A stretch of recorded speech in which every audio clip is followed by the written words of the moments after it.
Storylərdə nə paylaşaq? Hər gün yeni ideyalar hardan tapaq? Hamıya salam, mənim adım Zöhradır və mən 10 ildən çoxdur ki, sosial media sahəsində işləyirəm. Kontent haqqında istənilən suala cavab verə bilərəm və bu gün sizinlə çoxları üçün maraqlı olan mövzu haqqında danışacağam. Story bölümünü necə aktiv saxlamaq lazımdır, hansı qaydalar var və hansı səhvlər edirik. Öncəliklə sizə yaxşı xəbərim var. Hal-hazırda hər gün story paylaşmağa ehtiyac yoxdur. Əksinə, Reels paylaşımların sayını artırmağınız tövsiyə olunur. Stories bölümündə isə bir gündən bir də paylaşım etsəniz, bu sizin akkauntunuzun reytinqini salmayacaq. Əgər post paylaşımlarını mütəmadi olaraq edirsinizsə təbii ki. Amma bir şeyi başa düşməlisiniz ki, stories güclü alətdir. Əgər onu düzgün istifadə etsəniz təbii ki. Storylər boş qalmasın deyə xala xətrinə gəldi paylaşmağınız, heç nə paylaşmamısınız deyə elə-belə şəkil atmağınız sizə heç nə verməyəcək. Hekayələr şəxsə və ya brendə qarşı loyallığı və etibarı artırmaq, həm də baxışları satışa çevirmək üçün daha uyğun alətdir. Çünki Reelslər hamının qabağına çıxır. Storylər isə sizi izləyən, sizi artıq seçən insanların qarşısına çıxır və siz bunu istifadə edə bilərsiniz. İndi sizə ən çox buraxılan 3 səhv haqqında danışacağam və bu səhvləri necə düzəldəcəyimizi başa salacağam. 1. Yazısız, anlamsız storylər. Bəli, yazısı olmayan istənilən story əslində anlamsızdır. Şəkil nə qədər qəşəng olursa olsun, video nə qədər qəşəng olursa olsun, əgər paylaşdığınız bir şey haqqında heç nə yazmamısınızsa, bu boşa xərclənmiş kontentdir. Ən azından bu nədir, nə üçündür, qiyməti nədir və ya istənilən başqa məlumat olmalıdır. Əgər nə yazacağınızı bilmirsinizsə, deməli bunu nə üçün paylaşdığınızı da bilmirsiniz. Siz isə bunu bilməlisiniz. Hər şəkil və ya videonun bir məqsədi olmalıdır. İzləyici diqqəti çox bahalıdır və sizə ayrılan o 3-5 saniyəni boşa xərcləməməlisiniz. Bu, müştəri profili olsa belə, gündə 5 müştərinin hərəsi üçün 3-5 stories paylaşdığınız təqdirdə belə, hər bir storyiniz düşünülmüş və məqsədli olmalıdır. Məqsəd isə hər zaman satmaq deyil. Bir çox halda məqsəd izləyicilərə daha yaxın olmaqdır, yaddan çıxmamaqdır və bunun nəticəsində lazım olanda satış etməkdir. Məsələn, götürək bizim studiyanın storylərini. Burada gündə bir neçə dəfə çəkiliş gedir. Mən səhər baxıram ki, bugün maraqlı çəkilişlər olacaq və hamısından bir kadr çəkib ardıcıl şəkildə paylaşıram. Üzərində də yazaram ki, bu layihədir, bu başqa bir layihədir, bu belə bir podkastdır.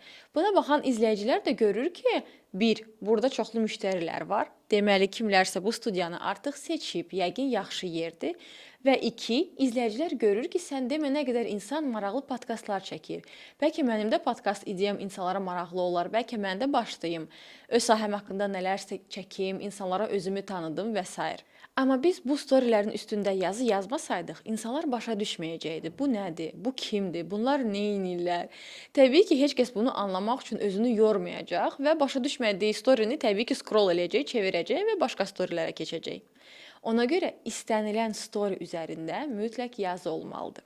Deməli, biz başa düşdük ki, bizim birinci səhvimiz yazısız, məlumatsız şəkil və videolardır. İndi keçək ikinci səhvə. Bu da səhv yazılmış yazılardır. Gəlin sizə nümunə göstərim, siz başa düşəcəksiniz nə demək istəyirəm. Deməli, bu yaxınlarda qabağıma stories çıxdı.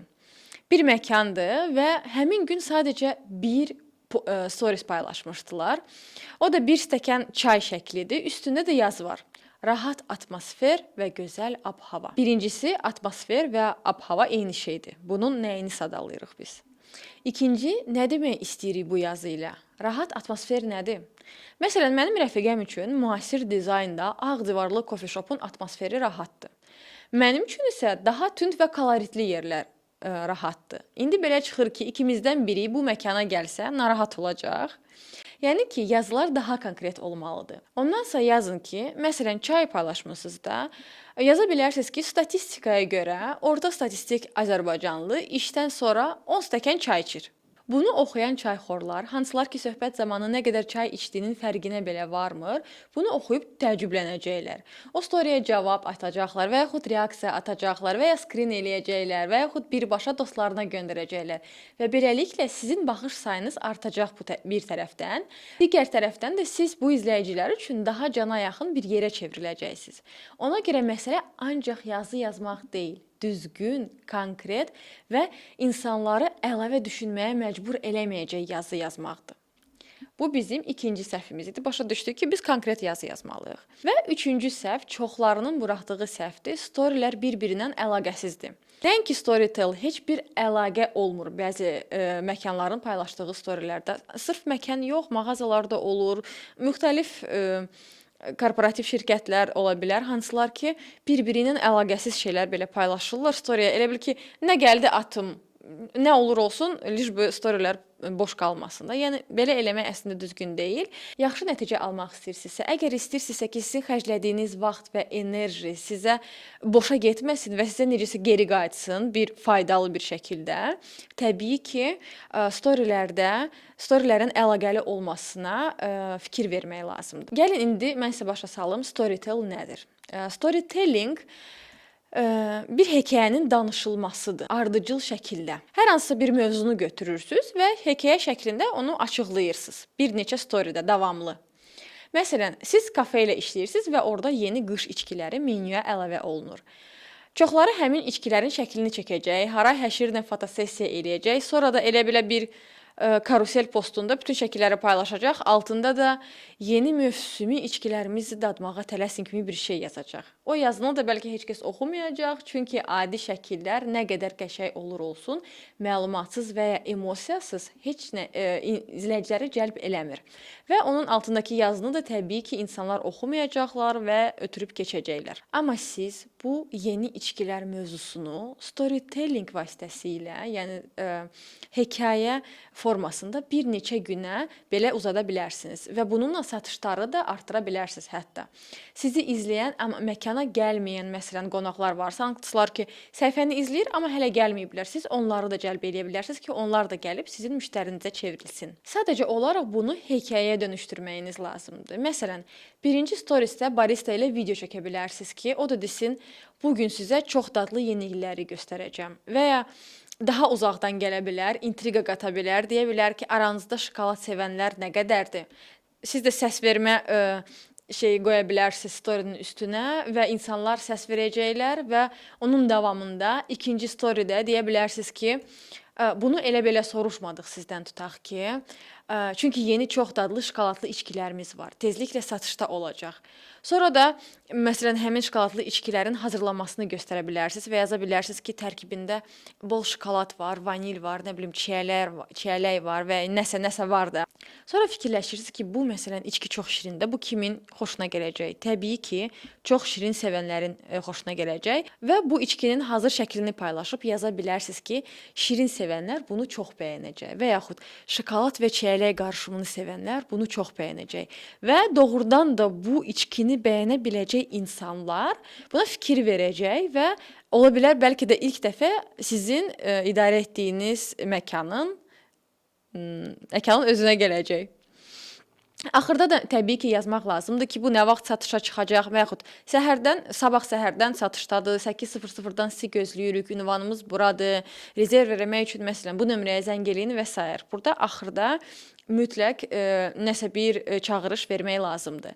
Sabahsı gündə siz bunu davam eləyə bilərsiniz. Həmin içkinin hazırlanmasını, hansısa qonağın o içkini götürməsini çəkə bilərsiniz. Masada necə qəşəng qalır bu içki göstərə bilərsiniz. Kimisə əlində saxlayıb, kimisə içir və s. bunu göstərə bilərsiniz.